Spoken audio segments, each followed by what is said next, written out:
People who Donna has touched by her extraordinary work, her love, her passion, and the importance to make everybody feel a part of whatever she's doing, and sharing the platform with them equally and being a part of a collective. I've had the extraordinary opportunity to work with Donna, but most importantly, I've had the extraordinary opportunity to have been supported by Donna in an incredible way. And I know, guys, my board, please forgive me, but I have to really talk about Donna from a personal perspective, because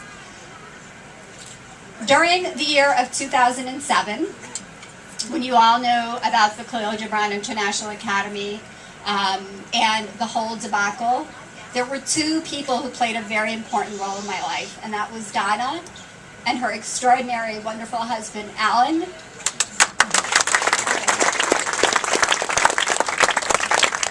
I'm sort of getting a little emotional, but these two come in a package. You cannot have one without the other, like Naji and me, but they are truly the model couple that I want to see Naji and I aspire to when we are 50 years married. I want to, not that they're married that long, but they seem like they've been together that long because they are just incredible together. But Donna was there not just as a friend, but as an ally, as an activist, and as an advocate, and as somebody who really understood the politics of the city and wanted to see justice done right for me and for the American Muslim community. So her passion and her dedication from 2007 and till this day, she continues. She's helped found a group called Jews Against Islamophobia Coalition that's combating Islamophobia all over the city, and I might say even nationally. She's a part of Jewish Voice for Peace. She's a part of so many organizations. I would not even do them justice. It is in her bio, and I strongly recommend that you read them. But I personally wanted to speak from that perspective personally, and also share the amazing work that she has been doing with the My NYC youth. You'll be seeing a video later today where Donna helped the young girls hold a press conference on the steps of City Hall. And when Miriam told me that the girls wanted to do a press conference, but they didn't have the courage to do so and didn't think anybody was going to come out and didn't even know where to begin, they called Donna, and Donna walked them through the process, and they were actually covered by the Associated Press and Mundo Weiss. Because of the skills that Donna taught them, but most importantly, the one thing that she gave them was the motivation and the confidence that they can do this. And it was extraordinary. They really did it. And they did it because of the belief that she had in them.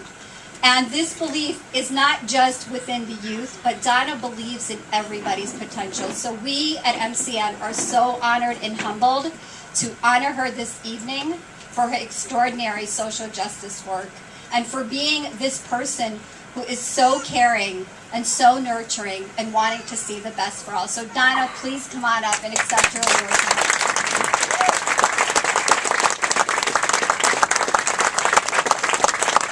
The plaque reads, Social Justice Advocacy Award presented to Donna Nevel for challenging power, exposing injustice, and cultivating grassroots organizing. Yes.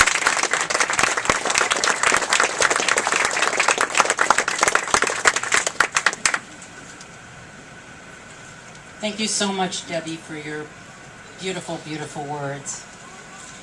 It's particularly meaningful to be honored by an organization whose work is rooted in a commitment to justice and that values the voices and leadership of its young people as much as MCN does. And MCN's young people are really amazing and powerful. This evening begins Yom HaShoah, the day of commemoration of the Holocaust. One of the things I've been thinking a lot about is the power and meaning and responsibility of remembering. What I learned as a child from my parents is that we must always remember our history, and as part of our remembering, we must also renew our commitment to challenging injustice in any form.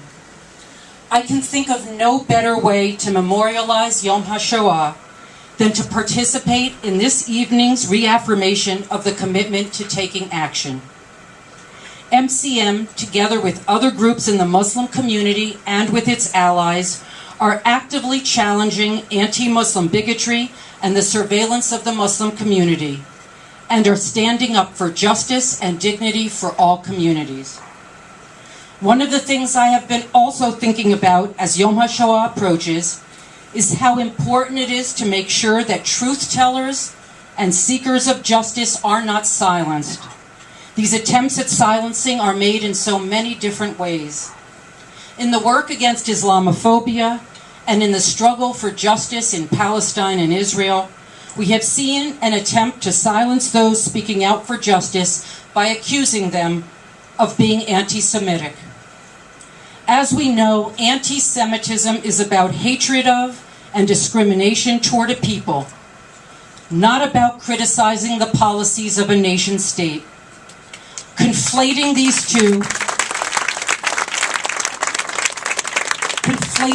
two does a grave disservice to those being falsely accused and to the cause of justice, as well as to the memory of the Holocaust and to acts of anti-Semitism. In memory of Yom HaShoah and to affirm the spirit in which we all gather here this evening, I pledge to participate in any way I can to not allowing voices of conscience to be silenced.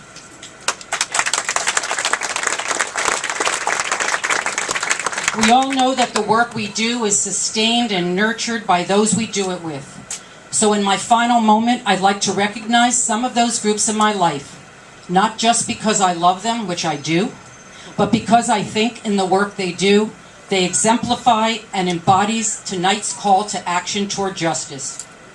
Communities in support of the Khalil Gibran International Academy, Siskagia, inspired by the power and leadership of Arab women active in the arts and media, while not active now, deserves special mention because it propelled so many of us forward in the work we are doing now against Islamophobia and anti-Arab racism.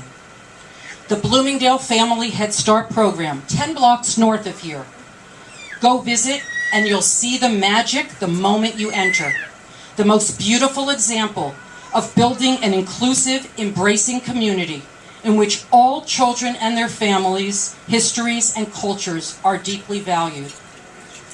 The Parent Leadership Project, working in this very neighborhood to challenge segregation and inequality in our public schools, demanding that access to our schools does not depend on who you know or how much money you can contribute or having a particular zip code. Shamefully, New York City public schools are the most segregated in the country. Groups rooted in the community, like La Union and Justice by the Pen and MCN's youth program and Parseo, that recognize that transformative change will come from communities themselves, from their own knowledge and wisdom and leadership and vision. And the interconnected work to challenge Islamophobia and for justice in Palestine and Israel. Groups I am so lucky to be part of, like Jews Say No and Jewish Voice for Peace and the Nakba Education Project, that participate as partners in the broader movement for justice and at the same time recognize that we have a lot of work to do in our own communities to hold them accountable. And there are so many others in this room whose work for human rights, for self-determination, for dignity, contribute to our interdependent movements and struggles for justice. Finally, I want to express my enormous appreciation to my friends and extended family. And of course, Alan remains my greatest inspiration and most valued partner in work and in life. Thank you so much to MCN for this wonderful honor.